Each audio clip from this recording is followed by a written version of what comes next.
یہ مشورہ لیا کرو کہ کوئی ایسا عمل بتائیں کہ والدہ کے دل میں میرے خلاف نفرت کے جذبات پیدا نہ ہو, والدہ کو یہ احساس نہ ہو کہ شادی کے بعد بیٹا بدل گیا ہے.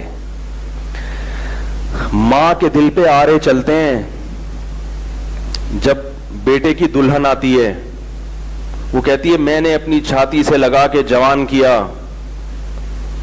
ساری زندگی روٹیاں پکا پکا کے کھلاتی رہی اس کو. کیسا منظر ہوتا ہے آپ دیکھو.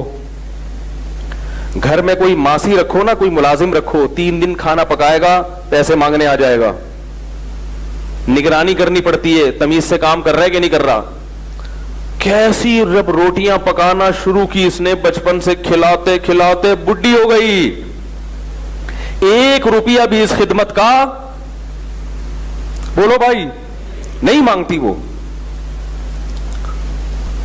کیسے صبح صبح تیار کر کے بچوں کو اسکول بھیجتی ہیں. پھر فکر ہوتی ہے ٹائم پہ پہنچا یا نہیں پہنچا, ایک طویل عرصہ لگتا ہے اس میں. ٹوٹ کے محبت کرتی ہے.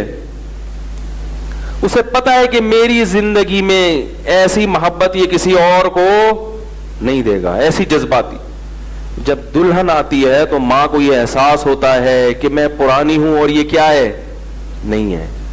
اس وقت اولاد کی ذمہ داری ہے کوئی ایسا عمل ماں کے سامنے نہ کرے جس سے ماں کو یہ احساس ہو کہ یہ بیٹا شادی کے بعد بولو بھائی بدل گیا ہے. اس لیے اپنی آنے والی بیگم کو بتا دیا کرو کہ بند کمرے میں محبت کی باتیں کریں گے. بند کمرے میں کہوں گا تمہارے لیے چاند, اب وہ تو یہ کرے گا ہی نہیں, وہ تو ایزی لوڈ شادی سے پہلے ہوتا ہے, اب تو ویسے ہی بدل جاتا ہے بندہ. تو اس کو بتا دو بیگم بند کمرے میں تم میری معشوقہ ہو, میری محبوبہ ہو. اماں کے سامنے کون ہے پہلے, اماں ہے. اماں کے سامنے میں تمہاری طرف دیکھوں گا بھی نہیں. اماں کے سامنے ہی آئی لو یو, میں تمہارے پہ جان نچھار, میں تمہیں مرتا ہوں, اماں کے سامنے شروع کر دیتے ہیں بات. اماں کے سامنے اسی کی سائڈ, اماں صحیح تو کہہ رہی ہے, اماں یہ تو صحیح کہہ رہی ہے بیگم میری. وہ بیچاری ایسے جیسے تیل کی کڑھائی پہ کوئی جل رہا ہو, ایسے جذبات ہوتے ہیں اس کے. تو اسی طرح باپ کو بھی, باپ میں اتنے جذبات نہیں ہوتے, وہ برداشت کر جاتا ہے.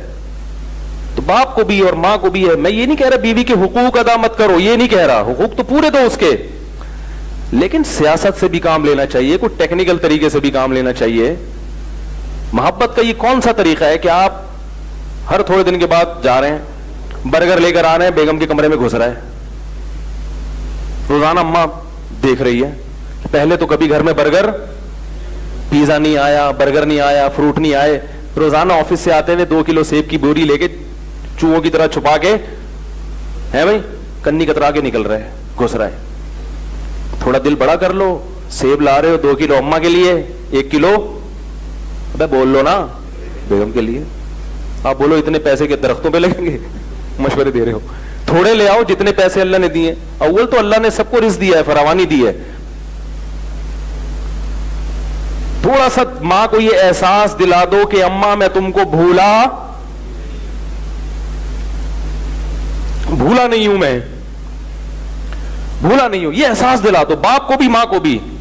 تو اللہ نے والدین کو ایسا جگر دیا ہے کہ وہ خود آپ سے کہیں گے کہ بیٹا تھوڑا بیگم کو بھی ٹائم دے دیا کرو. ان کو یہ احساس دلاؤ کہ ہم بدلے نہیں ہیں, ہمارے دل میں جتنی محبت آپ کی پہلے تھی وہ محبت اب بڑھ گئی ہے, کم نہیں ہوئی ہے. یہ احساس دلانا پڑتا ہے. آج کل ایک صاحب نے کہا میری شادی ہوئی, میں فروٹ لے کے جاتا ہوں, میری اماں کو تکلیف ہوتی ہے. اماں کو تکلیف ہو رہی, میں اپنی بیوی کو کھلا رہا ہوں. میں نے کہا اماں کو اس سے تکلیف نہیں ہو رہی, تو اپنی بیوی کو کھلا رہا ہے. اماں کو تکلیف ہو رہی ہے کہ مجھے تو کبھی نہیں کھلایا, بیگم آئی ہے تو اب خربوزے بھی آ رہے ہیں اور تربوز بھی آ رہے ہیں. سمجھ میں نہیں آ رہی بات. اور میں نے کہا الگ لے جا کے کمرے میں بیگم کے ساتھ کھاؤ ہی نہیں, اماں کے ساتھ بیٹھو, بیگم کو بولو آ جاؤ. بیگم کہے گی میں تو آئی ہوں قربانی دے کے, تو بیگم سے بولو تمہارا ٹائم 9 بجے کے بعد شروع ہو جائے. سوؤں گا میں اماں کے ساتھ نہیں, سوؤں گا میں بولو نا تمہارے ساتھ. اماں اگر سونے بھی نہیں دے رہی, پھر اماں کو تھوڑا سا سمجھاؤ یار اماں اتنا نہیں, ٹھیک ہے نا. اگر اماں کہہ رہی کہ سو بھی کس کے ساتھ,